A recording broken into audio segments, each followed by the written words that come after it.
ça dommage en soi, parce qu'il n'y a pas de gratuit aujourd'hui, et ça on ne le dit pas souvent. Voilà, il y a soit l'État, soit un milliardaire, soit une communauté qui paye pour toi, soit un sponsor qui paye pour toi. Donc il y a forcément quelqu'un qui perd.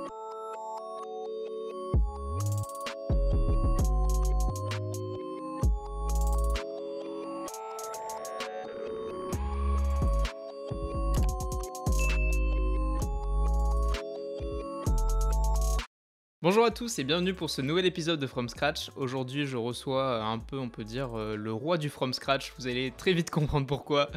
Je reçois donc Adil. Salut Adil. Salut et bonsoir bonsoir du coup à ceux qui écoutent ce podcast ou qui voient. Du coup. Tout à fait. Adil, merci d'avoir pris le temps de venir nous partager ton expérience. Certaines personnes peuvent peut-être te connaître s'ils sont présents sur LinkedIn, notamment dans le milieu de l'entrepreneuriat parce que tu es très présent. Mais je ne vais pas en dire davantage et je vais te laisser dans un premier temps te présenter et un peu nous dire qui tu es et d'où tu viens. Adil, aujourd'hui j'ai 25 ans, bientôt 26 dans quelques mois, et ça pique. Et du coup, j'ai monté pas mal de choses depuis tout petit. Et pour faire simple, j'ai 3 projets à mon portefeuille, et bien 4e qui arrive bientôt. Et donc le premier, c'est Kick and Link, c'est une plateforme de mise en relation de joueurs de rugby semi-pro avec les clubs. Je ne vais pas rentrer en détail, mais c'était un premier projet qui m'a permis d'apprendre pas mal de choses que j'ai arrêté par la suite pour enchaîner sur un deuxième projet qui s'appelle Teen Startup Day, qui est du coup un hackathon pour les collégiens. Super. Et voilà, l'idée, c'est de leur faire découvrir l'écosystème startup et de leur faire vivre une journée qu'ils ne vont jamais vivre ailleurs. C'était ça la promesse de base. Et ensuite, du coup, j'ai monté Startup au Calme, qui est aujourd'hui le média pour monter sa startup. Et il y a un 4e truc qui arrive bientôt, si tout se passe bien. Ok, mais tu peux pas nous en parler tout de suite, c'est ça? Non, je garde des surprises. Ça marche. Donc, pour parler de Startup au Calme, parce que c'est le truc le plus prégnant en ce moment, en tout cas, qu'est-ce qui t'a donné l'envie de le créer comment t'en es arrivé là? En vrai, je me suis pas réveillé du jour au lendemain. Je me suis dit, ouais, j'ai envie de lancer ça et voici ce que je vais faire. Et j'ai tout en tête, j'avais toute l'affiche, tout était prêt, je savais ce que j'allais faire. Jamais. Ce qui se passe, c'est qu'après le Teen Startup Day, qui était du coup en 2020, juste avant le confinement, j'ai été un peu très maltraité, je vais dire, par les médias. Et j'étais un peu dégoûté, tout simplement, de ce qu'on m'a réservé comme visibilité, comme couverture médiatique. Et je voulais que ce soit un peu différent. Et je me suis dit, c'est dommage. Je prends l'exemple, il y avait un journal local. Et du coup, je leur ai envoyé un communiqué de presse pour dire, OK, j'organise un événement où les collégiens de la région peuvent venir gratuitement. Et du coup, ils peuvent participer à cet événement-là et profiter d'une journée qui ne va pas être comme les autres jours qu'ils vivent à l'école. Et je pitchais un peu ça comme ça. Tout était très bien fait dans le communiqué de presse. Ils prennent ça, ils le résument dans un tout petit paragraphe. Ils le mettent à côté des petites annonces, tu vois. Et page 11 ou 12. Et moi, j'étais là en mode, merci. Merci bien. Tu vois, moi, j'étais très dégoûté. Ça, c'était avant. Après, quand on a fait l'événement, je me suis dit, OK, ça a marché, j'ai envie de parler encore plus de ce qui s'est passé pour faire d'autres éditions par la suite. Et même juste parce que c'est intéressant de dire qu'on a réussi à faire ça. Et là, quand j'appelle et quand j'envoie des messages, on me dit, tu sais, Adil, en ce moment, il y a le Covid. Et c'était à l'époque le confinement, Covid et tout. Et on me dit, il n'y a pas de place. Il y a zéro place, désolé. Et moi, j'étais là en mode, merci. C'est encore pire. Voilà. C'est encore pire. La dernière fois, j'avais 10 lignes. Là, j'ai 0. Et du coup, je me suis dit, c'est dommage qu'il n'y a pas un média qui laisse la place aux jeunes entrepreneurs pour parler de ce qu'ils font comme projet et également, du coup, pour expliquer comment ça se passe. Et c'est là, du coup, je me suis dit, vas-y, pourquoi pas créer moi-même ce média qui va s'appeler, je ne sais pas comment. Et ce qui a donné par la suite, du coup, Startup au Calme. Après 2 ans d'existence, 2 ans avec le slogan « Le média des jeunes entrepreneurs », on a décidé du coup de switcher en début septembre dernier, donc septembre 2022, à le média pour monter sa startup. Pour faire simple, c'est quand on a décidé de se spécialiser sur la thématique startup. Pourquoi ? Parce que c'est ce qui me passionne le plus, c'est ce qui m'intéresse le plus. Et je trouve que c'est bien d'avoir un seul champ d'action et de le maîtriser que d'avoir beaucoup et de ne rien pouvoir faire avec, tu vois. Parce que tu peux pas parler, c'est comme on m'a dit, je peux pas parler de la même façon un mec qui monte une agence avec un mec qui monte une startup. T'as un qui sait ce qu'il fait, qui cherche juste à avoir plus de clients. T'as l'autre qui va chercher ce qu'il va faire parce qu'il sait même pas ce qu'il fait de base. Et du coup, tu peux pas leur parler de la même façon. Et je me suis dit, c'est vrai que déjà, il y a ça. Et deuxièmement, c'est que j'ai pas aussi kiffé le fait que pendant 2 ans, surtout la deuxième année, où on a commencé un peu à me mettre dans le même panier que plein d'autres médias, podcasts, business qui existent. Et nous, on avait toujours cette approche un peu différente. Et je pense que ça se voyait déjà clairement sur les invités qu'on recevait. Et notamment, on a reçu Clara Chapas pour la French Tech, Roxane Varza pour Station F, ou même d'autres qu'on a pu recevoir durant la saison. Et on avait toujours un peu on va dire du 60% startup et 40% autre chose. Quand je dis autre chose, c'était les mecs qui montent des agences, c'était les jeunes qui s'engagent dans la politique. On a ramené aussi pas mal d'autres profils, des freelances. Et je peux citer la liste est longue, je ne vais pas citer tous les invités. Mais je me suis dit, OK, si aujourd'hui on a 60% de startup et parce qu'on veut être ouvert à tous, et du coup, on veut laisser cette place, c'est 40%. Et c'est pour ça, du coup, qu'on s'est dit, pourquoi pas faire plaisir à tout le monde. On va nous mettre dans la même case que d'autres podcasts qui sont beaucoup plus focus business que le champ d'action startup. Ça ne me plaît pas. Et c'est là, du coup, je me suis dit, vas-y, on va switcher tout. Et maintenant, du coup, on va parler que de startup de A à Z. Comme ça, on est spécialiste sur ça. Et on sera les premiers sur cette thématique. Aujourd'hui, il y a Madines, mais on va les dépasser bientôt. Ok, génial. Super. Et donc aujourd'hui, tes formats phares, qu'est-ce que c'est? Tu peux nous en parler un peu? Yes. J'ai 3 formats qui tournent, un 4e qui arrive bientôt. Ça change H24. Je précise qu'on est le 9 novembre. C'est bien ça. Voilà, comme ça, les gens puissent. Comme ça, si je change la semaine prochaine, ils disent c'est pas grave. En gros, il y a 3 qui tournent du coup. Je démarre par le plus, par le plus grand qu'on a. Donc, c'est le patron. L'idée, c'est simple, c'est que je ramène des stars de l'écosystème startup, des gens qui vont jamais te répondre, des gens qui ont beaucoup de choses à dire. Et on va casser un peu les codes dans le sens où c'est pas un podcast comme ce qu'on fait maintenant.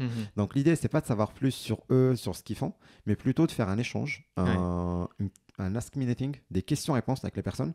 Et l'idée, c'est que ce soit le plus direct possible et qu'on casse un peu cette démarche qui existe sur les podcasts aujourd'hui, que j'apprécie, que j'admire. Parce qu'il y a un gars qui m'a envoyé avant-hier un truc en mode tes posts parfois, t'es un peu anti-podcast et tout. Moi, j'étais là en mode non, pas du tout. C'est juste que je trouve que les podcasts, c'est cool parce que ça a cet objectif d'inspiration. Et j'espère qu'avec ce qu'on va faire là, il y a des gens qui seront inspirés. Ça fait toujours plaisir. Mais il y a aussi une deuxième partie qui est très technique, qui est très tips, même comment tu as fait clairement, c'est quoi les différentes étapes, des questions très techniques.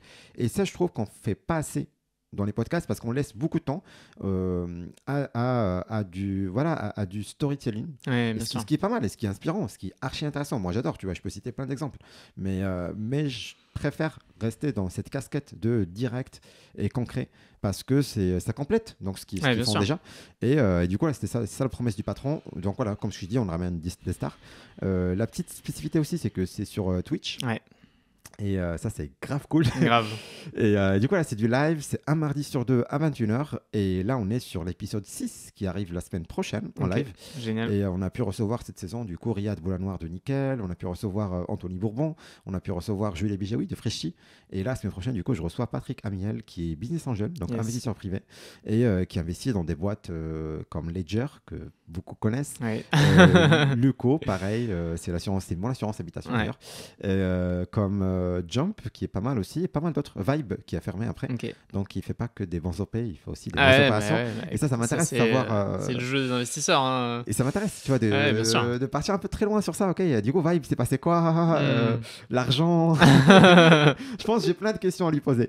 Et du coup, c'est ça le principe. C'est du direct, c'est du concret. Et moi, ce qui m'intéresse, c'est aussi de laisser la chance à d'autres.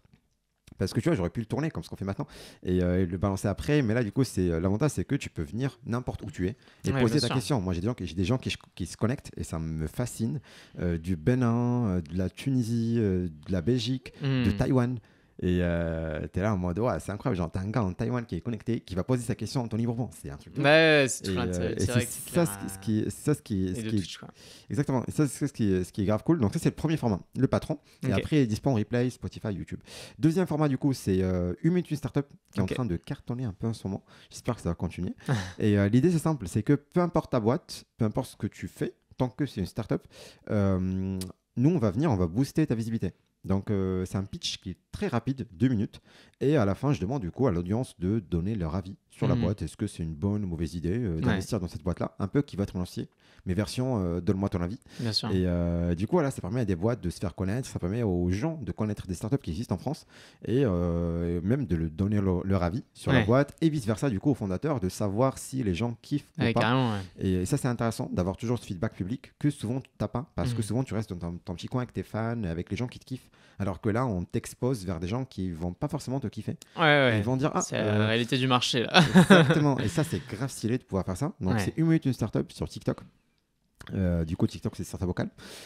Et ensuite, on a Cicatrice. Et là, l'idée, c'est simple. C'est que les founders puissent s'exprimer de leurs galères, de leurs problèmes, de ce qu'ils vivent, de ce qu'ils ont pu vivre d'une manière simple et comment je peux dire, du coup c'est un format où genre c'est un audio qu'on poste sur TikTok et du coup le founder s'exprime en mode face cachée, donc on voit pas sa tête, on voit rien du tout, on sait même pas qui elle est, on sait même pas ce qu'il on n'a pas trop d'infos non plus, mais on sait que le type, par exemple, s'est fait arnaquer 30 000 € par un investisseur. On sait que le type, par exemple, a fait je sais pas quoi. Ou ça peut être l'inverse, un investisseur qui pourrait dire ouais, j'ai investi dans telle boîte et après il s'est passé ça. Et l'idée, voilà, pour moi, c'est c'est un peu le balance ton écosystème. Voilà. Ça permet de prévenir un peu des dangers, des dérives du milieu. C'est ce qu'on ne dit pas souvent sur les podcasts. Donc ça, c'est Cicatrice. Et la suite, le 4e format, ça arrive à partir de janvier. Et l'idée, c'est que je vais faire des lives sur Twitch tout seul, voilà, parce que parfois j'ai envie de faire des lives. Je me dis, c'est cool, tiens, il y a une actu, il y a un sujet, un peu comme les streamers ils font d'habitude. Bien sûr. Et donc ça arrive à partir de janvier. Il y aura un planning que je vais mettre du coup sur Instagram. Et après, voilà, les gens peuvent venir, on peut traiter plein de sujets. On va parler de marketing, on va parler business, on va parler de plein de choses sans avoir des invités forcément. Comme ça, on casse un peu ces démarches. Et puis voilà, ça me permettra de pouvoir apprendre et faire apprendre et passer des bons moments avec les gens. Ok, génial. Bah écoute, ça tombe bien qu'on ait cité tous ces projets parce que justement récemment tu avais fait un post sur LinkedIn où tu mentionnais un peu tous les formats que tu avais pu sortir. Je crois que j'avais compté, il y en avait 36, donc c'est beaucoup. Beaucoup en 2 ans, dont certains qui m'ont fait beaucoup rire, notamment un FIFA avec.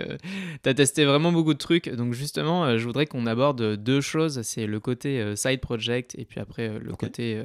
parce qu'on ne l'a pas dit, mais tu as un boulot quand même à temps plein et c'est le soir et le week-end que tu te focuses sur Startup au calme. Et puis la partie tout simplement, comment tu recommencerais demain sur un nouveau projet au regard de ton expérience, ce que tu ferais. Donc je te propose de commencer par ça en premier. Au regard de ton expérience, si demain tu devais recommencer un projet from scratch, par où tu commencerais qu'est-ce que tu mettrais en place en premier? Sur quoi tu te concentrerais dans un premier temps?